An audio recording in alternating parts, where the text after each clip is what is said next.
இல்லை உண்மையிலே property tax increase ஆகிருக்கு. இப்போ ஏதோ என் கையில் கூட அதனுடைய ப்ராப்பர்ட்டி டேக்ஸ் இன்க்ரீஸ் ஆன அந்த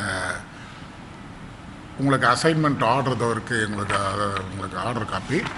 உதாரணமாக 5,965 ரூபா வந்து கட்டியிருக்காங்க. இப்போ வந்து அவங்களுக்கு வந்து 23,095 ரூபாய் வந்து நோட்டீஸ் சர்வ் பண்ணியிருக்காங்க. 5,965 ரூபாய்க்கு கட்டணவங்களுக்கு இப்போ வந்து 23,095 ரூபா கட்டணும்னு சொல்லிட்டு இப்போ அவங்க வந்து அவங்களுக்கு ஒரு அறிவிப்பாணை கொடுத்துருக்காங்க.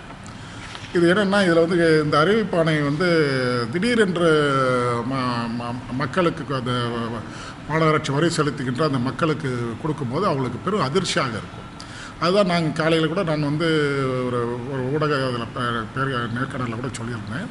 இது ஒரு முன்கூட்டியே மாநகராட்சியினுடைய ஆணையர் வந்து எங்களுடைய மேயர்கிட்டையும் என்கிட்டையும் இல்லை இந்த வரி விதிப்பு நிலைக்குழுன்னு ஒரு கமிட்டி இருக்குது. அந்த கமிட்டிக்கிட்ட அவங்களோட அஜெண்டாஸ் இப்போ வந்து இந்த மாநகராட்சி வந்து நிதி வந்து ஏற்கனவே வந்து ரொம்ப வந்து உங்களுக்கு வந்து நெருக்கடியில் இருக்கிறோம்.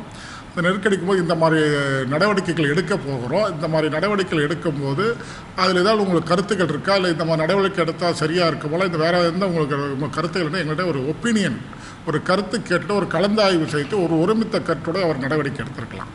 ஆனால் எந்த விதமான எங்களுக்கு எந்த ஒரு இதுவும் கருத்தும் தெரிவிக்காமல், எங்களுக்கு எதுவும் கலந்து பேசாமல் அவர் வந்து இந்த நடவடிக்கை எடுத்திருக்கார். கிட்டத்தட்ட 14,50,000 பேர் மாநகராட்சி வரி செலுத்துகின்றார்கள். அதில் குறிப்பாக 3,50,000 குடும்பங்களுக்கு இந்த மறு ஆய்வு செய்கின்றோம் என்ற மாதிரி இந்த வரி உயர்வை செய்திருக்கின்றார்கள். என்னுடைய கேள்வி என்னவென்றால், இதில் வந்து எந்த விதமான கேட்டகரி வருகிறது? குடியிருப்புதாரர்களும் வந்து அடங்குகிறார்களா, இல்லை வணிக வளாக கட்டிடங்கள் வச்சிருக்கிற இதில் வருகிறார்களா? இந்த மாதிரி இதெல்லாம் குழப்பமாக ஒரு நிலை ஏற்படுகிறது. எங்களுடைய திராவிட முன்னேற்ற கழகத்தினுடைய சார்ந்த நாங்கள் எங்களுடைய கருத்து என்னவென்றால், குடியிருப்புதாரர்களுக்கு எந்த விதமான தொந்தரவும் வரக்கூடாது. குடியிருப்புகளில் வசிக்கின்றவர்கள் குடியிருப்பு பகுதியாக அவர்கள் டிக்ளேர் செய்திருக்கின்ற அந்த கட்டிடங்களுக்கு எந்த விதமான தொந்தரவும் வரக்கூடாது, அவருக்கு எந்த விதமான சங்கடங்களும் வரக்கூடாது என்பது எங்களுடைய கருத்து. வணிக வளாக கட்டிடங்களுக்கு வந்து அவருக்கு ஒரு காலக்கெடு கொடுங்கள், ஒரு ஃப்ரீ அதாவது டிக்ளரேஷன்ஸ் வந்து ஒரு இது கொடுங்கள் அவங்களுக்கு ஒரு காலக்கெடு, ஒரு 60 நாட்களோ 30 நாட்களோ அவர் ஒரு காலக்கெடு, செல்ஃப் டிக்ளரேஷன் ஸ்கீம்னு ஒரு காலக்கெடு கொடுங்கள். சுயமாக முன் வந்து அவர்கள் சில நேரங்களில் வந்து அவர்கள் வந்து குடியிருப்பு கட்டிடங்களாக வரி செலுத்தி வருவார்கள், தற்போது வணிக கட்டிடங்களாக மாற்றியிருப்பார்கள். அது செல்ஃப் டிக்ளரேஷன் ஸ்கீமில் வந்து அது கவராக வரா மாதிரி அவர்களுக்கு ஒரு காலக்கெடு கொடுங்கள். 30 நாட்களோ 60 நாட்களோ கொடுத்து அந்த காலக்கெடுவுக்குள் நீங்கள் சுயமாக முன் வந்து நீங்கள் உங்கள் கட்டிடத்தினுடைய தன்மையை நீங்கள் எங்களுக்கு தெரியப்படுத்துங்கள் என்று செல்ஃப் டிக்ளேர் ஸ்கீம் கொடுங்க. அந்த காலக்கெடு முடிந்த பிறகு வராது அவர்களுக்கு நீங்கள் ஆய்வுக்கு மறு ஆய்வு செய்து அவர்களுக்கு வரி விதிக்கலாம். எந்த விதமான முன்னறிவிப்புமே இன்றைய அவர்களுக்கு வந்து இது போன்ற 5,965 ரூபாய் என்று கட்டி கொண்டிருந்தவர்களுக்கு இன்றைக்கு திடீரென்று 23,000 சில ரூபாய் 23,095 ரூபாய் என்று அவர்கள் வரி விதித்து இவருக்கு அந்த ஆணையை கொடுத்திருக்கிறார். அவர்களுக்கு பெரும் அதிர்ச்சியாக இருக்கின்றது. ஆகவே இது போன்ற நடவடிக்கைகள் எடுக்கின்ற பொழுது தேர்ந்தெடுக்கப்பட்ட நிர்வாகம், மக்களால் தேர்ந்தெடுக்கப்பட்ட நிர்வாகம் நாங்கள் இருக்கின்றோம், எங்களிடம் கலந்து பேசி எங்களுடைய கருத்தையும் கேட்டறிந்து அவர் இந்த நடவடிக்கை எடுத்திருப்பார்கள் என்றால் எங்கள் கருத்தை சொல்வதற்கும் ஏதுவாக இருக்கும். இப்போ எங்களுக்கே வந்து நீங்கள் தினசரி பத்திரிகைகள் வந்து செய்தியாகவும் ஊடகங்கள் வந்து செய்தியாகவும் பொதுமக்கள் நிறைய பேர் எங்களை தொலைபேசி தொடர்பு கொண்டு கேட்கும் போது இது போன்ற நடவடிக்கை எடுத்திருக்கின்றார்கள் என்றதே நாங்கள் தெரிய வருகிறது. எங்களுக்கு கரெக்டில் என்ன சொல்கிறாங்கன்னா, ஏற்கனவே அவங்க வச்சிருக்கிற நிலத்துக்கான டேக்ஸு தான் இதை வந்து இன்க்ரீஸ் பண்ணியிருக்கோம். இதில் ஒன்றும் குழப்பம் இல்லை. அவங்க ஏற்கனவே பல ஆண்டுகளாக வந்து இதை இப்படி வச்சுட்டு இருக்காங்க. திடீர்னு இதை இப்போ நம்ம அவங்க சொல்கிறோம் அப்படின்றது தான். இல்லை நீங்கள் வந்து அப்படியே எடுத்துக்கொள்ள முடியாது இது. ஏன்னா நீங்கள் வந்து நீங்கள் வந்து சொல்கிறன்ற முறையிலேயே நீங்கள் இதை தான் நான் ஆதாரபூர்வமாக தான் நான் சொல்கின்றேன். 5,965 ரூபாய் வரி செலுத்திந்தவர்களுக்கு இப்போ 23,095 ரூபாய் என்று ஆணை கொடுத்திருக்கின்றீர்கள்.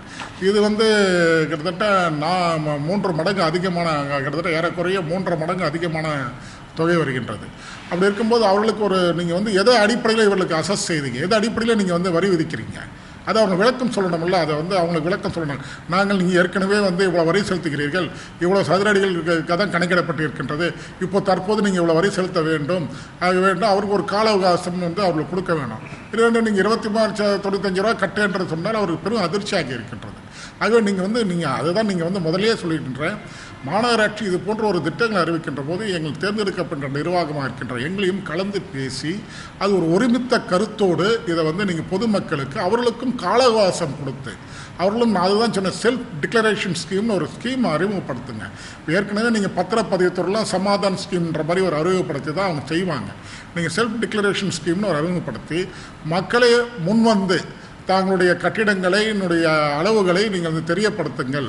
இந்த மாத 60 நாட்களுக்குள் இல்லை 30 நாட்களுக்குள் ஒரு காலக்கெடுவு கொடுங்க. அந்த காலக்கெடுவு முடிந்த பிறகு அதுக்கப்புறம் நீங்களுடைய மாநகராட்சி அலுவலர்களை நேரடியாக அனுப்பிச்சு அதை ஆய்வு செய்து அப்பொழுது அவர்களுக்கு அந்த நீங்கள் உங்கள் கட்டிடம் இவ்வளவு சதுரடியில் இருக்கின்றது, இவ்வளோ சதுரடி தான் கட்டுகின்றீர்கள், ஆகவே இந்த மீதி இருக்கின்ற அந்த டிஃப்ரென்ஸ் இருக்கிற அந்த ஸ்கொயர் ஃபீட் நீங்கள் வரி செலுத்த வேண்டிய சூழல் இருக்கிறது அவர்களுக்கு வந்து நோட்டீஸாக அரசு ஆணையாக தாருங்கள். அப்போது அவர்கள் அதை வந்து உணர்ந்து புரிந்து சரி அதுக்கு வந்து அவர்கள் செலுத்துவதற்கு ஒரு கால அவகாசம் இருக்குது.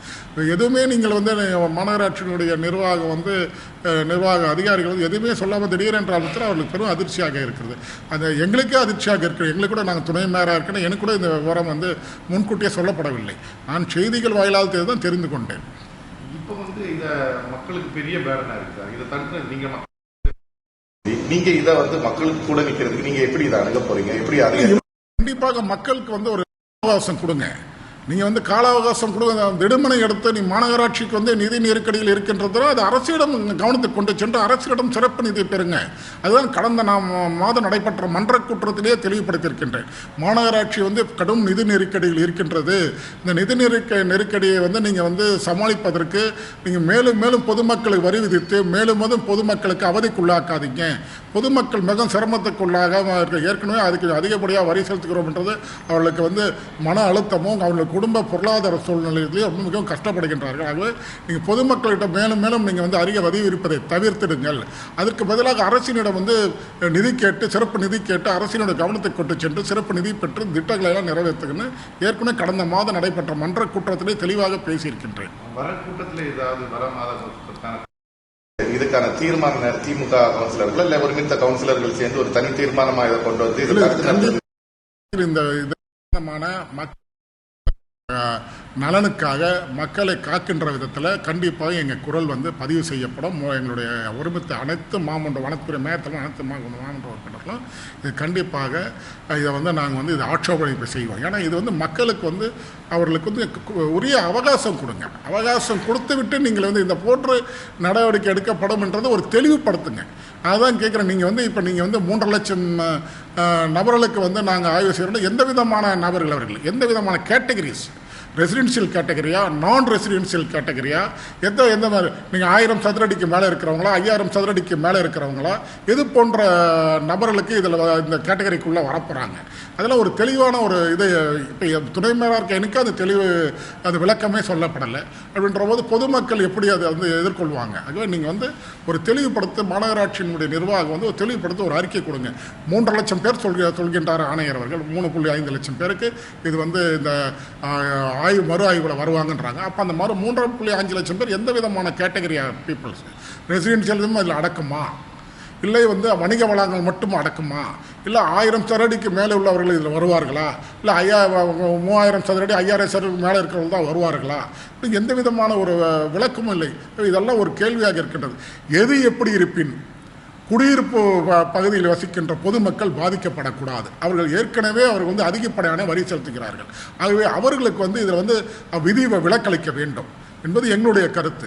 நீங்கள் வணிக வளாகங்கள் வந்து ஆய்வு செய்யுங்கள். அந்த வணிக வளாகம் வைத்திருக்கிறவர்களுக்கும் ஒரு கால அவகாசம் கொடுங்கள்.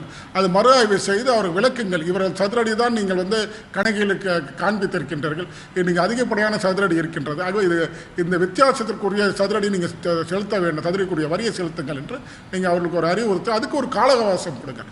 இது எப்படி இருக்கணும்? குடியிருப்புதாரர்கள் பாதிக்கப்படக்கூடாது.